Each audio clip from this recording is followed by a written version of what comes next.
Welcome to CC Rock. I am now here with the boys from Raven. I've got John, I've got Mark, and I've got Joe. The guys, you guys finally came back again. This is great. I love it. It's been a few years, but you're happy. You still owe me that $25, you son of a bitch. I told you I was going to buy you a margarita. Isn't that down the street? The $10 margaritas. That's halfway there. Well, let's go. Come on. And nice ladies. So here we are. You're here with Diamond Head, and this is like an interesting thing because I mean, bands getting together to kind of get this thing going and get this mojo going. How is this going, this tour with Diamond Head? It's great. We obviously got a lot of common ground. I mean, they started about the same time we did. And we'd met Brian a few years before at a festival in England. Seemed like a great guy. And, we were already on the road, so we just kind of, jumped together, working with them, doing this, and it's great. I'm still not totally sure about this you guys going second thing, but... you got two great bands, and that's what makes it. No matter how you look at it, that's what. The good news, my wife will think I'm not sleeping around. I'll be home early enough. That's right. and then you can go do whatever the hell you want. Yeah, I could go to the strip bar. You know, the place you played with Metallica back in '83 is now a strip bar. It's called Centerfolds. The Stone. Do you remember that show? Do you remember that place? Metal Up Your Ass tour, they called it for them. That's sacrilege there. That was a great little club. Oh, yeah, you guys were. And then the amazing part of that show, I still remember it so distinctly because I think the next night I saw it was Rainbow and Blister Colt play the next night at the Cow Palace. But you guys played with Metallica the night before that. And I'll tell you, I got to that show to see Rainbow and Blister Colt, and I was so drained. My face was just like, you guys melted me. You guys melted me away. And it wasn't Metallica that melted me the most. It was your music, All for One, this album that was produced by Michael Wagner, correct? Yep. Yeah. Tell me about that time period of your life. What was going on? I mean, you put out this album. Obviously, you guys are starting to rise. You're playing with Metallica, who is not quite on that rise yet. What was going on? Well, we've been frustrated on the first two records because of the production, so we went to a studio in London and with a producer for the first time, really, a real producer, and it just worked out good. We had the songs, it was a good chemistry of everybody. And then we're, of course, working with Udo on some stuff. We did a couple of songs together, and it was just, we were like firing on all cylinders, you know, so it was a good time. But I mean, we've had a career of like different records that people like especially in Europe, they look to Wiped Out as being the big record. And like in the States, it's more All for One, or maybe even some of the, you know, like the Stay Hard album and stuff like that. But, you know, every album has something for somebody, so.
look back in the career, and I was going to ask Biff this question last week when he was talking about, they came out with, they had a great album, Crusader, that came out, and then they kind of changed directions. And then, as you guys know, makeup became a heavy part of the world back in 84, 85.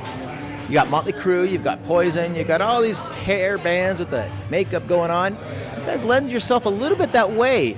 What was going on at that point? Did you guys want to do that? Was that somebody pushing shit down your throat? What was going on? A little, and the other thing was, it's like, well, look at Ozzy. Ozzy's been doing it forever. He put black around his eyes so you could see his crazy face from like the 20,000th row. And we were playing bigger places. And we're very animated, so it was like, make it more animated. We did it more like WWF, that's what we were. Very athletic. It was more like a circus act, so we wanted to make it like that kind of thing. And people took it as more of a soft thing, and it wasn't that at all. We used to like football players would put the black under our eyes, that kind of shit, And you had the pads on your knees. I'm not sure what those were for. Well, that's the after show kind of thing. Well, I mean, obviously, Mark, you had an accident, and it was a major accident, and that's part of the reason why we haven't seen you around that much over the years. I mean, was this a renovation of your home, or were you doing work, or what was this about? What construction site, and I went there. We were looking at what he'd done that day, and it was just a windy day, and the whole side of the building fell on us. So.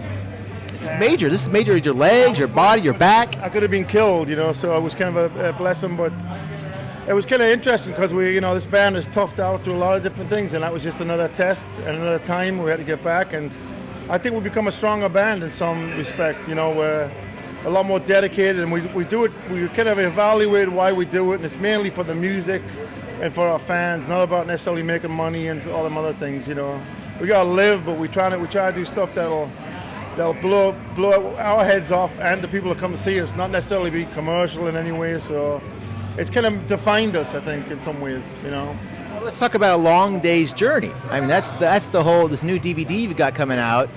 Your career has been a long journey. It's been a long time. And Joe, you got thrown on this train somewhere along the way, and what is it like? What is it like living with these dudes? I mean, how do you find these kids? I'm just like them, except I'm stateside. We listen to the same music growing up. Many of the interests are the same. And I'm kind of in between, the buffer between Mark and John.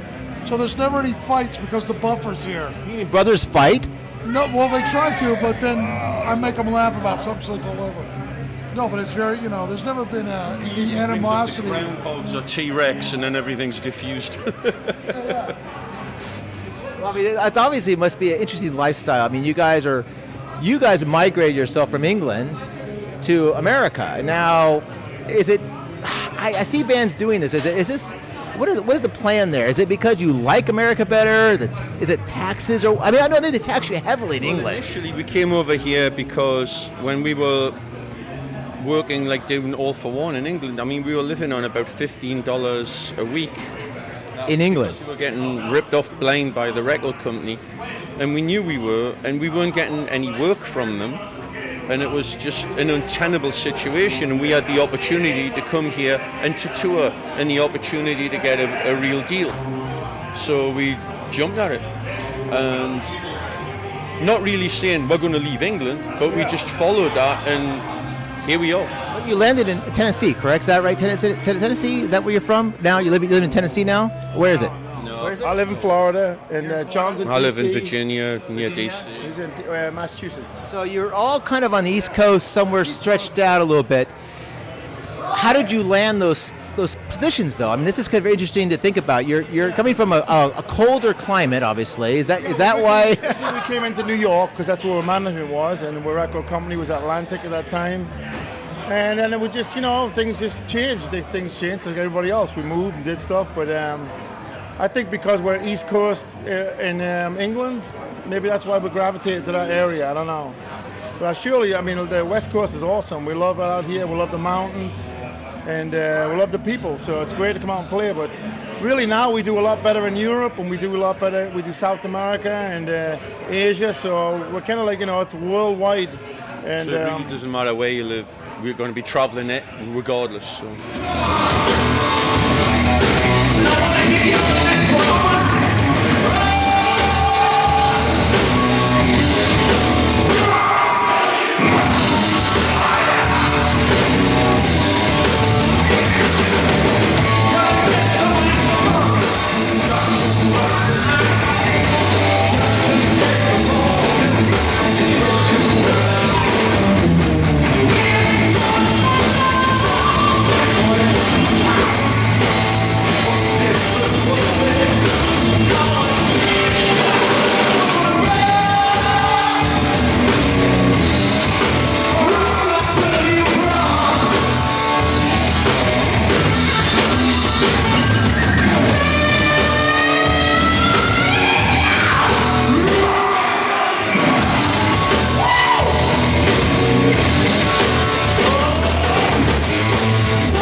Now you look back at this DVD you just created. It's going to come out pretty soon. I haven't seen it be released yet in America. Has it been released? It's out. Yeah. It is out. Okay. And we'll be selling it tonight. You will be selling it tonight. Tell me about this DVD and why should I buy it? I mean, I'm a Raven fan, but That's probably why. the biggest reason, I'm sure. Reason right there. We tailored this for the fans. Yeah. We could have edited down to like an hour and 15 and made it like a more glossy, like here's the story of Raven. But no, we didn't really leave much on the cutting room floor at all. It's, warts and all, the whole deal. There's rare footage that's never been seen all the way through. It's live stuff, studio stuff. I mean, Joe's the comedy superstar on this all the way through. I mean, we got Nothing Exceeds like Excess studio. We've got the One for All studio. We've got the current album Walk Through Fire. We've got all the producers pretty much, and our peers, people like Lars Ulrich. Who else is on for Greg from Forbidden. We've got Dave Elfson, Dee Snider, a whole bunch of people on there, and it's just really cool. Well, how does your return when you go back to England and you go back to Europe? I mean, obviously these bands, the whole new wave of heavy metal was still majorly giant grand in England, in Europe, these festivals. Are you guys still, I mean, even though you're over here, you're still well received over there, you still get the same, nothing's changed. Did a Bang Your Head festival, and it's great to see people come out with their old records, but to see young kids coming out, with the new records and into the new stuff and wanting to hear stuff of the new album. And the thing is, it's the album's been out now a year and a half, 2 years. Walk Through Fire? Yeah, Walk Through Fire, and we got a lot of acclaim to that record because I think sometimes, this band has been constantly written off, and that's what the DVD is about. It tells the whole story, so you get the truth. Not like somebody's opinion, it's coming from us, basically. And, there's a lot of videos and movies out now that tell some kind of sob story, and it's not really about that. It's about what happened, really, like more of a historical thing, So there's a lot of stuff, like shit was said about us, about, either wear makeup or whatever, but, we're still, like, in the forefront of the kind of music we play, which is heavy metal. And there's many different, speed metal, that kind of metal. But it all comes down to like heavy rock and roll, so and that's what we do. So. I like your reggae touch and some of your stuff. I mean, there's some cool little reggae touches you put in your music. You blend it up a little bit. You kind of keep us on our toes. We've got a whole reggae set. I would love to hear you guys do a Bob Marley set. I think you'd probably kick ass. We got a whole reggae cover set too. Yeah. Put a little makeup on, a little bit more makeup, a little dark makeup. Put makeup on you in a minute. Uh-oh, we got Peter Biff coming out of here. So anyhow, you have a great time on stage tonight. You guys were always amazing guys. I love just to be here, be part of your lives, and just see you guys on stage. It just makes me feel like I'm back in '83 again. We're ready to kick your butt. All right. Well, have a great time on stage tonight. Cool.